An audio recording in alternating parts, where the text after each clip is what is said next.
Okay guys, it's the weekend and that means our weekly discussion has to begin, and I thought of some very interesting things to talk about this time, and I'm sure at least a couple of you would have had the same thoughts when running through some of these stages. So we're just gonna jump right into it, and this weekly discussion video probably won't be too long, but I think it will get you guys thinking, and that's basically the whole point of these discussion videos, to share my thoughts and opinions and to hear what you guys think about it. So you have heard me mention this feature or something that I would want implemented into the game before, and this was events, kind of like QuickTime events or submissions within an actual stage. Now before I go any further, I just want to play this stage and show you guys what I mean.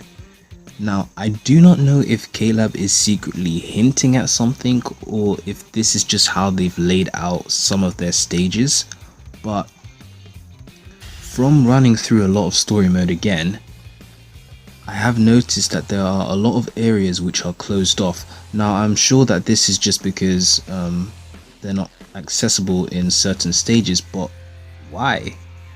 I mean, it begs the question, why aren't they accessible? So I thought, it would be cool if you would enter a stage and it would be random, right? But randomly, let me just show you guys what I'm talking about. You can see it as soon as you enter stage 178, this area right here is blocked off.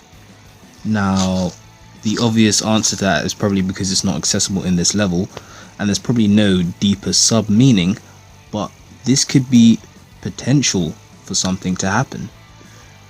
For example, if you entered this stage, a event could happen, a random event that doesn't happen every time you play this stage, but when it does happen, you have a chance of getting something rare or something unique. So kind of like sub events within an actual stage, and they randomly occur. So I was thinking, as I was just chilling on my bed, that would be a great idea, because it would add a lot of depth to a lot of these stages, because there are a lot of closed off areas, especially in Hugo Mundo and Soul Society.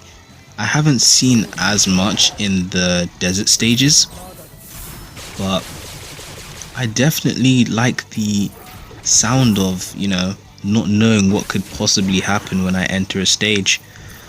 And it would be even better if, let's say, multiple people were playing the same stage at the same time.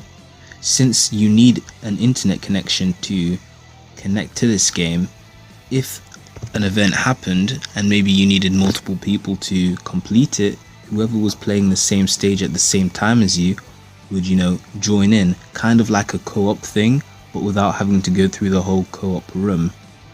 So maybe it would just switch to a short loading screen, and then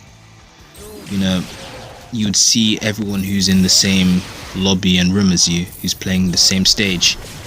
I think that would be amazing. Whether Klab decide to do that or not is a different story. Highly unlikely that they will, but I'm just throwing it out there. It's a thought. So I want to know what you guys think about that.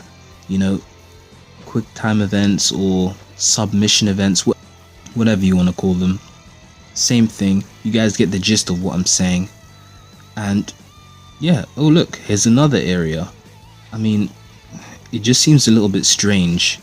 I guess they do that because they can't exactly change the map for every single level, so it's just easier to block off some areas. That's probably the simplest and direct answer to why we have some areas blocked off. But it could be, potential for greater things to come if Klab decide to go down that route. It would mean that they would have to revisit a lot of stages that they've already done though, and that could possibly be a hassle. But yeah, thanks for watching guys. Let me know what you think in the comment section below. Let me hear your guys' thoughts, and yeah, I'll see you in the next video. I'm out.